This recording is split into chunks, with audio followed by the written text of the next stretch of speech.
Halo bos, zaman sekarang bertani kotor-kotoran. Enggak banget deh, yuk ikut saya.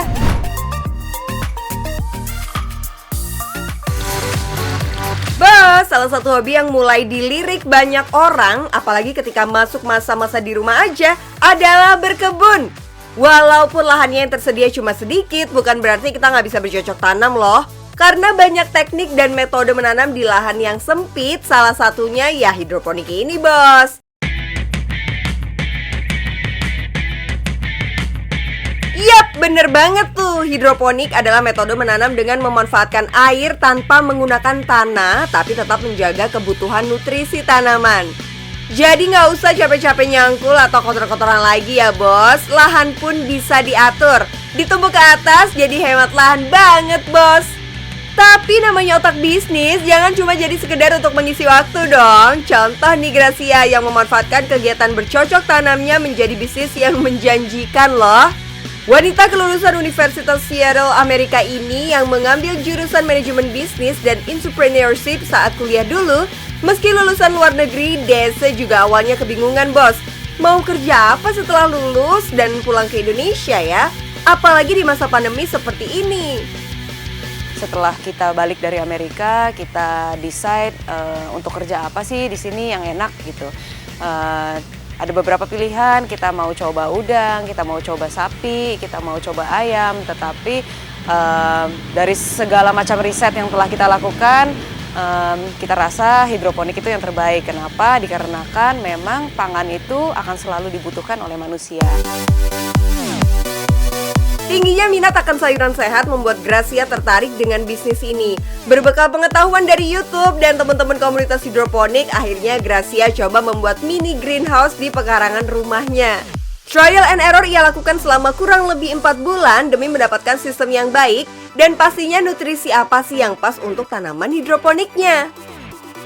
Di bulan pertama kita berhidroponik mungkin hasilnya sangat baik. Kenapa? Karena hama masih belum tahu, oh ada sayur nih yang deket-deket sini yang bisa gue makan gitu.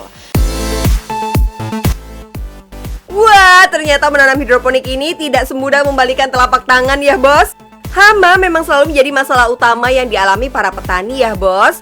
Meskipun ditanam di pekarangan rumah, tapi hama yang datang relatif sama bos, seperti serangga, ulat, dan tikus. Makanya, penggunaan greenhouse ini merupakan salah satu alternatif sayuran hidroponik kalian akan aman dari hama. Tapi tetap gak 100% ya, kalian tetap harus menggunakan jebakan serangga seperti kertas kuning yang banyak berkantungan di atas tanaman ini bos. Tapi bos, bisnis hidroponik ini kan sekarang sudah menjamur ya, gimana cara bersaingnya tuh? Itu pertama kita mengutamakan kualitas, jadi nggak melulu soal profit, nggak melulu soal cuan gitu, yang penting gue untung nggak apa-apa, gue jual gitu. Tapi kita decide untuk memang harga kita normal, kalau saya bilang memang agak tinggi, tetapi memang kita memberikan kualitas yang seharga apa yang kita berikan gitu.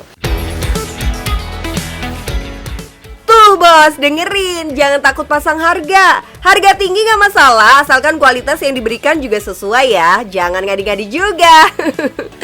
Toh saat ini demand atau permintaan akan sayuran sehat emang lagi meningkat. Jadi meskipun usaha milik Gracia ini baru berjalan 1 tahun lebih, tapi customer setianya udah banyak banget. Itu tandanya mereka gak masalah soal harga dan pastinya puas dengan kualitas dan servis yang diberikan. Bahkan kalau sampai ada komplain, Kak Gracia nggak ragu buat ganti atau refund uang si pembeli tuh bos.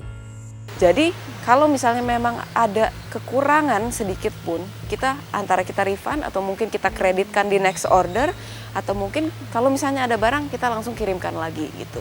Dan itu memang sudah menjadi moto kita gitu. Nggak heran deh kalau pelanggan setianya banyak. Toh servis yang diberikan sangat-sangat menguntungkan bagi para pembeli sih. Memang dibutuhkan teknik khusus agar sayur tetap segar dalam perjalanan. Selain teknik pengemasan yang benar, ternyata proses panen juga jadi salah satu faktor sayur tetap segar loh bos. Seperti yang kita tahu ya bos, sayuran ini kan mudah layu, apalagi kalau terlalu lama di cuaca panas, sehingga proses panen harus dilakukan sepagi mungkin. Kenapa pagi-pagi? Karena kalau siang hari nanti kita panen itu akan sedikit lebih layu, dan juga masa daya tahan di kulkasnya itu akan lebih cepat gitu. Bahkan beberapa jenis sayuran yang ditanam di hidroponiknya adalah permintaan khusus customer loh. Saya selalu mengajarkan anak kantor untuk yuk kita cari customer yang memang istilahnya mau kontrak lubang tanam. Contoh misalnya si customer A, dia mohon maaf ya mungkin sakit diabetes dan ternyata makan sawi pahit itu setiap minggu itu sangat membantu untuk menurunkan kadar gulanya gitu. Sehingga si customer A ini oke Min, saya mau dong setiap minggu ditanamkan 5 kilo kirim ya ke rumah gitu. Jadi kita memang pengiriman meja atau lubang tanam ini khusus untuk customer si A. Jadi selain menargetkan ibu rumah tangga untuk memenuhi kebutuhannya sehari-hari, ia juga menargetkan orang berkebutuhan khusus untuk program kesehatan. Nggak cuma sakit diabetes ya bos, kalian butuh sayur apapun selagi masih bisa ditanam dengan cara hidroponik, pasti bakal dilayanin tuh sama Kak Gracia. Dan sekali panen, Gracia bisa mendapatkan kurang lebih 200 kg sayuran tuh. Sedangkan Gracia menjual sayurannya dengan berat rata-rata per 100 gram sampai 250 gram. Kalau harga jualnya start dari 12 sampai 18 ribu rupiah. Jadi kalau dihitung-hitung nih, Kak Gracia bisa mendapatkan cuan sebesar 24 juta sekali panen. Kalau seminggu 2 kali panen, berarti cuannya nyampe 28 juta rupiah. Itu seminggu loh bos, dengan hitungan harga yang paling murah. Bikin ngiler ya, padahal jualan sayur doang loh. Jadi gimana bos, udah kepikiran mau bisnis apa belum? Ya mulai bisnismu, yang penting cuan bos.